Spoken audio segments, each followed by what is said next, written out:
전세 사기, 깡통 전세 방지를 위한 임대차 제도 개선에 대한 브리핑을 시작하겠습니다.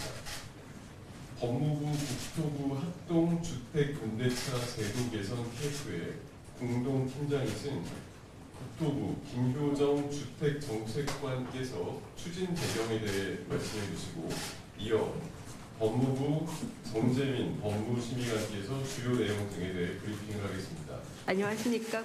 국토교통부 주택정책관입니다. 저희가 구체적인 내용을 좀 설명드리기에 앞서가지고 오늘 브리핑이 있기까지의 경과를 제가 간략하게 먼저 보고를 좀 드리고자 합니다. 최근 금리 급등과 거래 위축 등으로 서민과 실수요자의 어려움이 가중되는 가운데 임대차 계약 종료 이후에도 보증금을 돌려받지 못하는 전세 피해가 증가하고 계약 정보가 부족한 임차인을 노린 악의적인 전세 사기도 일어나고 있습니다. 또한 임대인이 차임 대신 관리비를 근거 없이 올려받는 등 투명하지 못한 관리비 인상으로 청년 등 주거 취약계층의 주거 비용 부담도 증가하고 있습니다.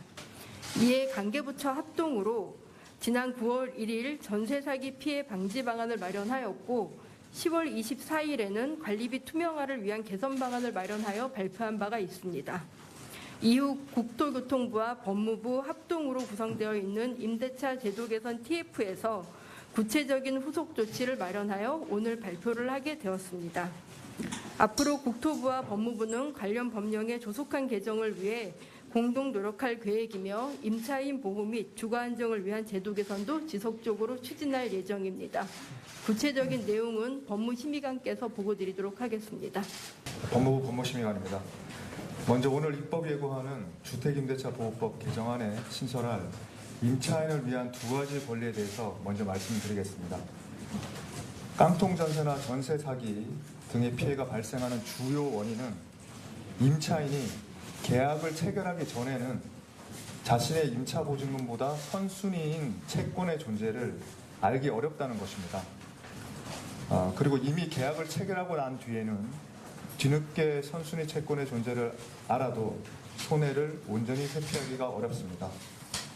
그래서 정부는 임차인이 계약 체결 전에 선순위 채권의 존재를 확인할 수 있는 방향으로 제도를 개선하고자 합니다. 그래서 신설하는 첫 번째 권리는 선순위 임차권 정보 확인권 신설입니다. 현행법상으로도 임차인이 되려는 사람은 임대인의 동의를 받아서 확정일자 부여기관에 선순위 보증금 등 임대차 정보를 요청할 수는 있습니다. 그런데 현재는 임차인이 되려는 사람이 임대인에게 동의를 요구할 수 있는지가 불분명하고, 요구를 하더라도 임대인이 거부하면 정보를 얻을 수 없습니다. 그래서 정부는 주택임대차보호법에 임차인이 되려는 자가 임대인에게 선순위 보증금 등 정보 제공에 관한 동의를 요구할 수 있다는 것을 문헌상 분명히 하고, 또 그 경우에 임대인이 이에 대해 동의할 것을 의무화하였습니다.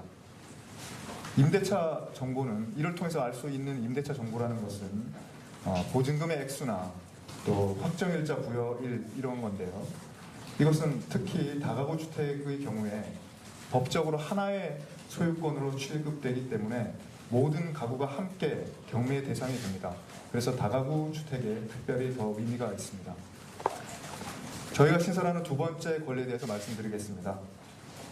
보증금을 회수를 어렵게 하는 요인으로서 실무에서 자주 언급되는 문제가 바로 조세채권입니다. 조세채권은 임대인의 계약 체결 전에 세금을 체납하고 있는 경우에 그로 인한 국가의 조세채권은 임차인의 보증금 반환 채권에 우선합니다. 그러나 세금 체납 여부는 임대인이 먼저 나서서 알려주지 않는 이상 임차인이 되려는 사람이 알 수가 없습니다. 그래서 정부는 주택임대차보호법에 임차인이 되려는 사람이 계약 체결 전에 임대인에 대해서 납세 증명서의 제시를 요구할 수 있는 권한을 신설하려고 합니다. 납세 증명서는요, 납부기한 연장액, 압류 매각 등의 유예액을 제외하고는 다른 체납액이 없다는 것을 증명하는 것이고 인터넷으로 쉽게 발급받을 수가 있습니다. 다만 임대인의 입장을 고려해서 납세 증명서의 제시를 거부할 수 있는 정당한 사유가 있는 경우에는 거부할 수 있도록 하였고, 또 임대인의 개인 정보를 위해서 제출이 아닌 제시를 하도록 하였습니다.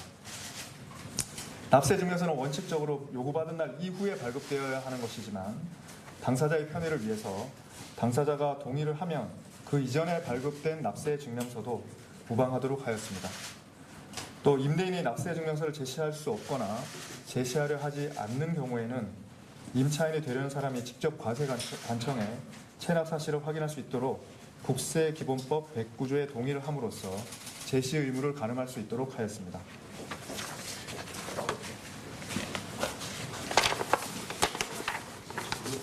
다음은 주택임대차보호법 시행령 일부 개정안 입법 예고 내용입니다. 부동산 가격의 하락으로 전세 보증금을 회수하지 못할 가능성이 높아지고 있어서 소액 임차인과 같은 주거약자를 보호할 필요성이 커졌습니다. 그래서 최근 법무부는 주택임대차위원회를 개최해서 최우선 변제를 받을 소액 임차인의 범위와 최우선 변제금을 상향 조정하였습니다. 그 내용을 보시면은 예를 들어 서울특별시의 경우에 지금 현재 1억 5천만 원 이하의 보증금의 임차 보증금이 1억 5천만 원 이하인 경우에만 지금 소액 임차인으로 인정되고 있는데요. 이를 1,500만 원 인상해서 1억 6,500만 원 이하의 보증금인 경우에도 소액 보증금으로 소액 임차인으로 인정해서 우선 변제를 받을 수 있도록 하였습니다. 그로 인해서 우선 변제를 받을 수 있는 금액은 약 보증금의 3분의 1 정도인 현재는 지금 5천만 원 이하 정도인데요. 이것도 500만 원을 더 인상해서 5,500만 원 이하로 인상하였습니다. 나머지 권역도 각각 소액 임차인의 범위를 일괄 1,500만 원씩 상향하였고, 또 그때 받을 수 있는 최우선 변제금을 500만 원씩 상향하였습니다. 다음은 주택임대차 표준계약서 개정 내용입니다. 이 내용은 두 가지인데요. 첫 번째는 계약 체결 후 입주 전에 임대인의 담보권 설정 금지 특약을 신설하는 것입니다. 현행법상 임차인의 대항력은 주택의 인도와 전입 신고를 마친 그날이 아니라 그 다음 날 발생합니다. 원래 대항력이라는 것은, 여기서 대항력이라는 것은 원래 채권 당사자 사이에서만 효력이 있고 제3자에게는 효력이 없는데요. 제3자에게도 대항을 할 수 있도록 주택 임차인의 경우에는 특별히 인정을 해준 권리입니다.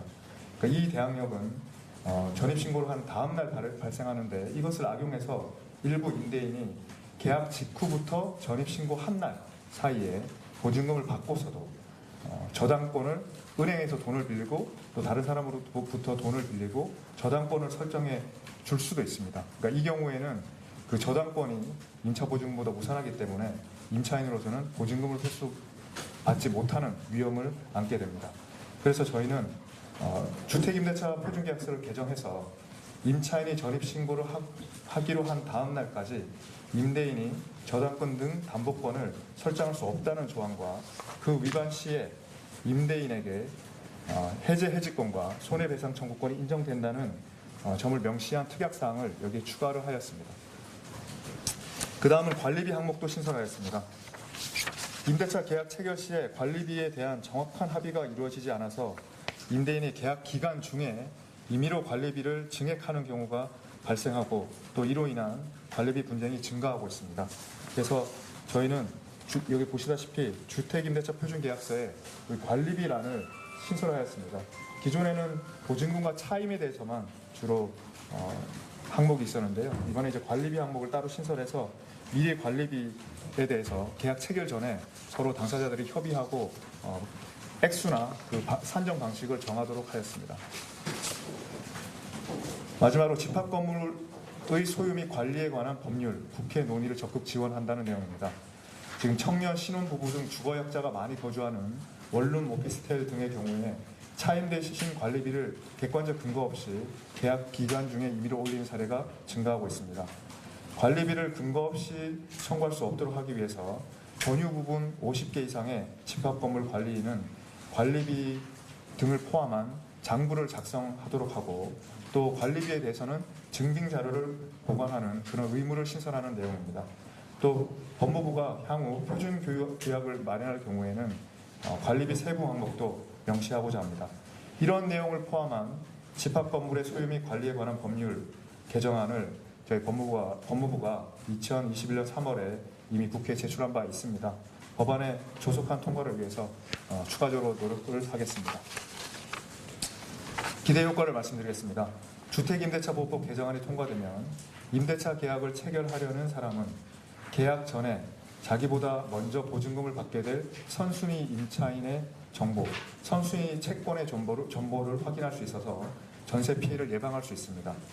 또 주택임대차보호법 시행령 개정안이 시행되면 최우선 변제를 받을 수 있는 소액 임차인의 범위가 확대되고 최우선 변제를 받을 금액이 증가되기 때문에 소액 임차인과 같은 주거약자 보호가 강화될 것입니다.